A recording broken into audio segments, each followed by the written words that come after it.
Captaincy is about making right decision whether on the field और off the field. इसलिए मैं Country Delight पर भरोसा करता हूँ। They deliver 100% pure buffalo milk to my door step by 7 AM। Don't just enjoy our matches, enjoy village fresh buffalo milk too. Download the Country Delight app.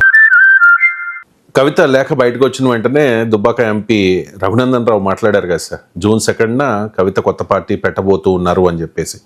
దాని గురించి కిషన్ రెడ్డి ఇండైరెక్ట్గా Raghunandan రావుకి class speaker అనే ప్రచారం జరుగుతోంది సార్. దానికి సంబంధించి ఆంధ్రజ్యోతిలో ఈరోజు వార్త కూడా వచ్చింది.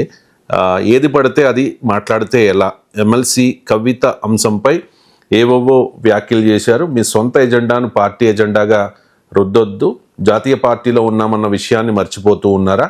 ఏ స్థాయి నాయకులకైనా పార్టీ లైన్కు తగినట్లే మాట్లాడాలి. ఎంపీ రఘునందన్ వ్యాఖ్యలకు పరోక్షంగా ప్రస్తావిస్తూ బీజేపీ నేతలకు కిషన్ రెడ్డి క్లాస్ స్పీకర్ అనేది ఈ వార్త సార్. అంటే రఘునందన్ రావు అండ్ కిషన్ రెడ్డి కాస్త డిఫర్ అయ్యారా సార్? అండ్ బీజేపీలో వస్తున్న ఈ మిక్స్డ్ రియాక్షన్స్ ఏంటి? అంటే మీరు జల్లదలో వాడతారు క్లాస్ స్పీకర్ అని. నేను పీకడము అనేది వాడను, క్లాస్ తీసుకున్నారు అంటాను. ఓకే, అది మీ ఇష్టం, మీరు ఏ లాంగ్వేజ్ అయినా వాడండి. ఎందుకంటే రఘునందనరావు వెంటనే నేనే పీకాడు అని అన్నారని అంటాడు ఆయన. సో ఎందుకంటే ఈ మధ్య కూడా నా జమిలీ ఎన్నికల గురించి మాట్లాడుతూ కూడా టీవీ ఛానల్లో కూర్చొని విశ్లేషించే ప్రొఫెసర్లు మాట్లాడతారు అంటూ నా పైన పడ్డారు. So that is the choice. So ఒక భారతీయ జనతా పార్టీ లాంటి జాతీయ పార్టీ పార్లమెంటు సభ్యుడు తెలుగు టెలివిజన్ ఛానల్ ఇంతమంది విశ్లేషకులు ఉండగా ఎవరి గురించి మాట్లాడకుండా నా గురించి మాట్లాడుతున్నాడంటే is unable to ignore me కదా. సంతోషమే కదా, నా ప్రాధాన్యతను బీజేపీ గుర్తిస్తున్నందుకు ధన్యవాదాలు కదా. కానీ ఆ క్లారిటీ ఎందుకు ఇవ్వాల్సి వచ్చిందంటే మళ్ళీ నేనే పీకారు అన్నారు అనుకుంటారని. I don't approve that language. So but అక్కడ 2-3 అంశాలు. ఒకటి, జాతీయ పార్టీలో ఉన్నామని మర్చిపోకండి. అంటే రఘునందన్ రావు గతంలో బీఆర్ఎస్లో ఉన్నాడు. తర్వాత సొంత ఎజెండాను తీయకండి. రఘునందన్ రావుకు సొంత ఎజెండా ఉంది. ఎందుకంటే కేసీఆర్ ఫ్యామిలీతో రఘునందన్ రావుకు అత్యంత సన్నిహిత సంబంధాలు ఉండేవి. ఆయన కొట్లాట కూడా హరీష్ రావుతో, ఆయన కొట్లాట కేటీఆర్తో కాదు. సో ఆయనకు కేసీఆర్ కుటుంబంతో ఉన్నటువంటి సంబంధాల వల్ల ఆయనకు సొంత ఎజెండా ఉంటుంది. ఇప్పుడు నాలాంటి వాడికి మీలాంటి వాడికి సొంత ఎజెండా ఏమి ఉండదు. ఎందుకంటే మనకు కవిత ఎంతో, కేటీఆర్ ఎంతో, అందరూ సమదూరం, హరీష్ రావు ఎంతో, ఆ మాటకైతే కాంగ్రెస్ ఎంతో, బీఆర్ఎస్ అంతా సముద్రమే. ఎందుకంటే ఎవరితో ఏ పని లేదు కనుక. కానీ రఘునందన్ రావుకు వ్యక్తిగత సంబంధాలకు కూడా ఉన్నమాట నిజం. అదే కిషన్ రెడ్డి ఇండైరెక్ట్గా ప్రస్తావించాడు, మీ సొంత ఎజెండా. ఇక మూడవది, ఒక రాజకీయ పార్టీ నాయకుడు ఎప్పుడైనా రాజకీయపరమైన అంశాలపైనే రియాక్ట్ కావాలి. అందుకే కిషన్ రెడ్డి అన్నది కరెక్ట్ అది. సో ఆయన రఘునందన్ రావును ఉద్దేశించి అన్నాడు అని మీరు అన్నట్లు ఆంధ్రజ్యోతిలో చదివాను నేను. అనలేదు, నా గురించి కాదని రఘునందన్ రావు అనొచ్చు, కానీ ఎవరి గురించో అయితే చెప్పాలి కదా, బీజేపీ నాయకులు ఎవరి గురించో. సో రాజకీయ నాయకుడు ఎప్పుడు రాజకీయపరమైన అంశాలు మాట్లాడాలి.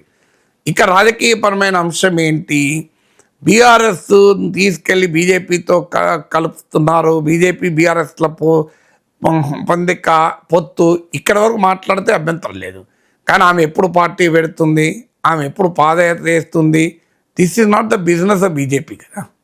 కవిత ఎప్పుడు పార్టీ పెడుతుంది జ్యోతిషం చెప్పాల్సిన అవసరం బీజేపీ నాయకులకి ఎందుకు ఉంటుంది?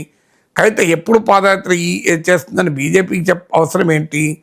అంటే కవిత పాదయాత్ర గురించి, కవిత పార్టీ పెట్టే డేటు, ముహూర్తాల గురించి, ఆ ముహూర్తాలు ఎక్కడ బీజేపీ కార్యాలయంలో డిసైడ్ అవుతున్నాయా? అసలు బీజేపీ వాళ్ళకి అత్యుత్సాహం ఎందుకు అనే ప్రశ్న అనివార్యంగా వస్తుంది కదా. భారతీయ జనతా పార్టీ పైనే కవిత టార్గెట్ చేసి మాట్లాడుతుంటే కవిత ముహూర్తాల గురించి, ఏ ముహూర్తంలో కవిత పార్టీ పెట్టబోతోంది, పాదయాత్ర అయిపోతుంటే ఏం మెసేజ్ ఇస్తుంది, బీజేపీ నాయకులకు అందరికన్నా ముందు కవిత తీసుకునే మూవ్స్ తెలుస్తున్నాయి అనే భావన ప్రజల్లోకి వెళ్ళి బీజేపీకి నష్టం కాదా? అందువల్ల బీజేపీకి నష్టం వచ్చే చర్యను కిషన్ రెడ్డి ఎట్లా అంగీకరిస్తాడు? మిగతా నాయకులందరూ కూడా ఆయా సందర్భాల్లో, అందరూ నాన్న కొందరు ఆయా సందర్భాల్లో రకరకాల పార్టీల నుంచి రాజకీయ అవకాశాలు వెతుక్కుంటూ బీజేపీలో చేరినవారు. కిషన్ రెడ్డి అలాంటి నాయకుడు కాదు. కిషన్ రెడ్డి రాజకీయ అవకాశాలు లేనప్పుడు కూడా బీజేపీతో ఉన్న నాయకుడు. అందువల్ల ఆయన కన్సర్న్ ఎక్కువ ఉంటుంది గ్యారంటీగా. ఎందుకంటే ఆయన పర్సనల్ ఎజెండా ఏముంటుంది, ఆయన పార్టీ ఎజెండా తప్ప. ఎందుకంటే ఆయన నాకు ఇప్పుడు కాదు, స్కూటర్ మీద వెళ్తూ ప్రెస్ నోట్లు పట్టుకొని భారతీయ జనతా యువమోర్చా నాయకుడిగా మా న్యూస్ పేపర్ కార్యాలయాలకు వచ్చి సార్ ఇది మా స్టేట్మెంట్ సార్, కొద్దిగా కవర్ చేయండి సార్ అని అడిగినప్పటి నుంచి తెలుసు నాకు. అంత కమిట్మెంట్ ఉన్న నాయకుడు. నాకు నైబర్ 6 ఏళ్ళు. నేను ఎమ్మెల్యే క్వార్టర్స్లో నా పక్క క్వార్టర్. అందువల్ల నేను అంత దగ్గరగా చూశాను కనుక ఆయన పార్టీ పట్ల ఆయన నిబద్ధత, కిషన్ రెడ్డికి ఉన్న ఇంటెగ్రిటీ, పొలిటికల్ ఇంటెగ్రిటీ అన్క్వశ్చనబుల్. అందువల్ల సహజంగానే బీజేపీ కార్యకర్త ఎలా ఉండాలి, బీజేపీ నాయకుడు ఎలా ఉండాలి అని ఇండైరెక్ట్గా ఇతర పార్టీల నుంచి వచ్చిన వాళ్ళు మీకు బీజేపీ క్రమశిక్షణ తెలియదు, బీజేపీ అందుకే జాతీయ పార్టీలు ఉన్నామని మర్చిపోయి మాట్లాడుతున్నారు ఎందుకు హెచ్చరిస్తున్నాడు ఆయన. సో దాని రీజన్ అది. సో ఎందుకంటే ఇది ఒక్క విషయమే కాదు, మీరు గమనించండి. హైడ్రా విషయంలో కూడా చూడండి. హైడ్రా పైన ఈటల రాజేందర్ సీరియస్గా తప్పు పెట్టాడు, రఘునందన్ రావు వెల్కమ్ చేశారు. హైడ్రా పైన నాయకులు 2 రకాలుగా మాట్లాడింది మనం చూడలేదా? సో అనేక అంశాల్లో తెలంగాణలో బీజేపీ నాయకులు వారి సొంత అభిప్రాయాలే చెప్తూ ఉంటారు, పార్టీ అభిప్రాయాలు చెప్పరు. అదే కిషన్ రెడ్డి బాధ పాపం. ఎందుకంటే ఆయనకు పార్టీకి నష్టం జరిగితే, పార్టీ పైన ఈగ పడితే కిషన్ రెడ్డి AK-47 పట్టుకొని వెళ్తాడు. అలాంటి కమిట్మెంట్ ఉన్న నాయకుడు కదా.